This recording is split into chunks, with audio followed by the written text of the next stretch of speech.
रात के 11 बजे थे।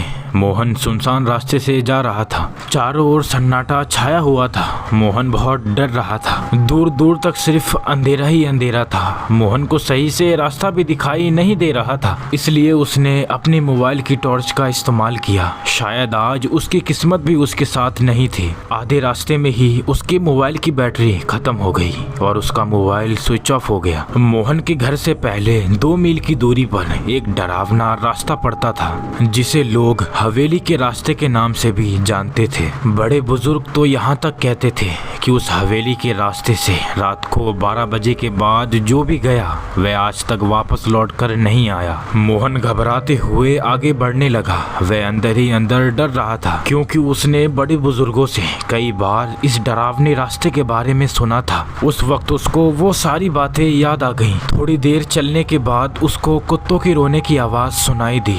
मोहन को कुछ भी समझ में नहीं आ रहा था कि अब वह क्या करे। वह डरते हुए आगे बढ़ने लगा। कुछ देर बाद मोहन अचानक रुक गया। उसकी धड़कनें तेज हो गई और वह बचाओ बचाओ पुकारने लगा। 1-2 बार बचाओ बचाओ बोलने के बाद उसकी आवाज भी रुक गई। उसके बाद क्या हुआ होगा उसके साथ, ये किसी को नहीं पता। मोहन पता नहीं अचानक कहाँ गायब हो गया। इतनी रात अपने बेटे को घर न आए देखकर मोहन की मम्मी ने मोहन को कॉल की, लेकिन उसका मोबाइल स्विच ऑफ आया। उसकी मम्मी की चिंता और बढ़ने लगी। उसकी मम्मी ने उसके सभी दोस्तों को कॉल किया, लेकिन किसी भी दोस्त से उसका पता नहीं चला। अंत में उन्होंने उसके एक आखिरी दोस्त को कॉल किया, जो पास के गांव में रहता था। उसका नाम था विजय। विजय ने कॉल पर मोहन की मम्मी को बताया कि आंटी, मैं और मोहन शतरंज खेल रहे थे। फिर खेलते खेलते कब 10:30 बज गए हमें पता ही नहीं चला। फिर मैंने मोहन से कहा कि आज की रात वह मेरे घर पे रुक जाए, लेकिन उसने जिद की। मुझे कहा कि मुझे घर जाके कॉलेज के लिए एक जरूरी प्रोजेक्ट तैयार करना है। फिर वो यहाँ से 11 बजे निकल गया। मोहन की मम्मी ने कहा, बेटा तुझे उसको रोक लेना चाहिए था, अभी तक वह घर वापस लौट कर नहीं आया।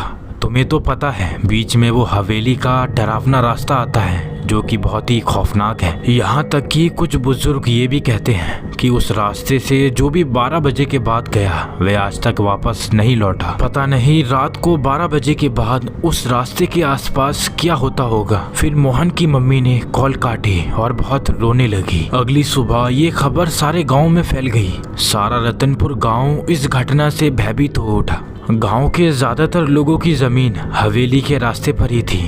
कुछ लोगों का तो ये भी कहना था कि रात के 9 बजे के बाद उस रास्ते से डरावनी आवाजें आना शुरू हो जाती। रतनपुर गांव के लोग ज्यादा से ज्यादा शाम के 6 बजे तक खेत में काम करते, उसके बाद वहां से घर आ जाते। कुछ लोग जल्द से जल्द काम खत्म करके 5 बजे ही घर की तरफ लौटते। एक बार एक युवक आधी रात को दूसरे गांव से यहाँ रतनपुर आ रहा था। उस युवक का नाम था सुखदेव। सुखदेव को हवेली के डरावने रास्ते के बारे में ज्यादा कुछ नहीं पता था और वह भूत प्रेत इन सब चीजों पे विश्वास नहीं रखता था। रतनपुर में उसका एक दोस्त रहता था, जिसके साथ उसने अपना बचपन बिताया था। फिर कुछ काम के लिए वह दूसरे शहर में चला गया। इतने लंबे अरसे के बाद वह आज अपने दोस्त से मिलने रतनपुर आना चाहता था। ट्रेन देर से मिलने की वजह से उसको देरी हो गई थी। अपने दोस्त से लंबे अरसे के बाद मिलने की इच्छा में वह गाना गाते हुए आगे बढ़ने लगा। कुछ वक्त चलने के बाद वह हवेली के डरावने रास्ते के करीब जा पहुंचा। उसने हवेली से डरावनी आवाजें सुनी।